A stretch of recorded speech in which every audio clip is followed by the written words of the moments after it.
Hi, I'm Kate. I love the newest technology as much as the next trendsetter. Let me tell you my story about a time when a typical cell phone upgrade didn't go well. I saw a commercial for a new smartphone that was supposed to be revolutionary and leave the other phones in the dust. I decided that my current phone was yesterday's news and I just had to get my hands on this new toy. The only problem was, how can I afford it? After all, I just spent all my extra cash on my current phone just 6 months ago.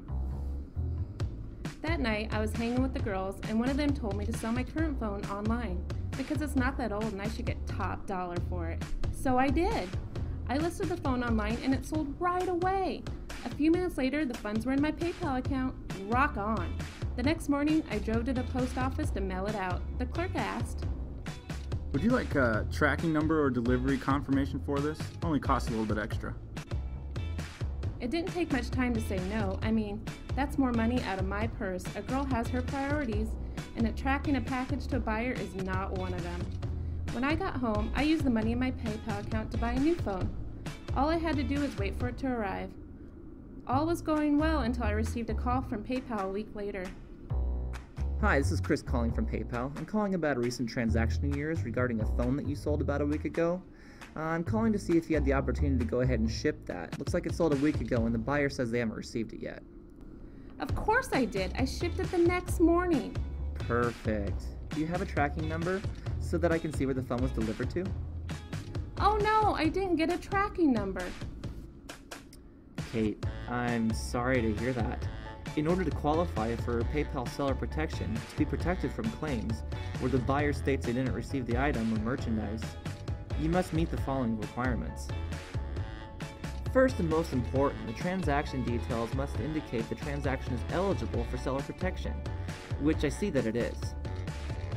Next, the item you sell must be a physical item that can be shipped, which your phone was. Last, you'll need to provide PayPal with an online tracking number that confirms that the item was delivered to the buyer at the shipping address in the transaction details.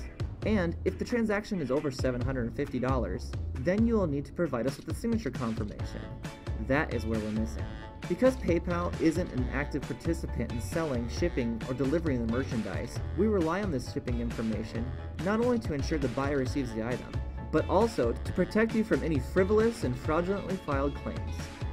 If you are unable to fulfill the requirements, you will be responsible for refunding the buyer their payment.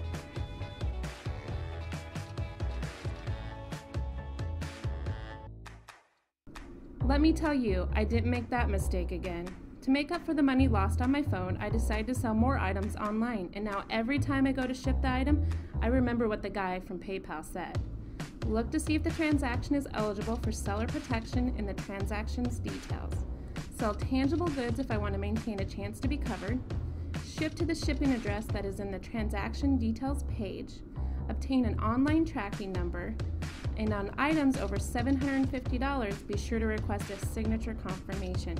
I haven't had any negative experiences with buyer complaints, chargebacks, or reversal since I started following the seller protection guidelines. Now I always sell my outdated items online so I can purchase new ones.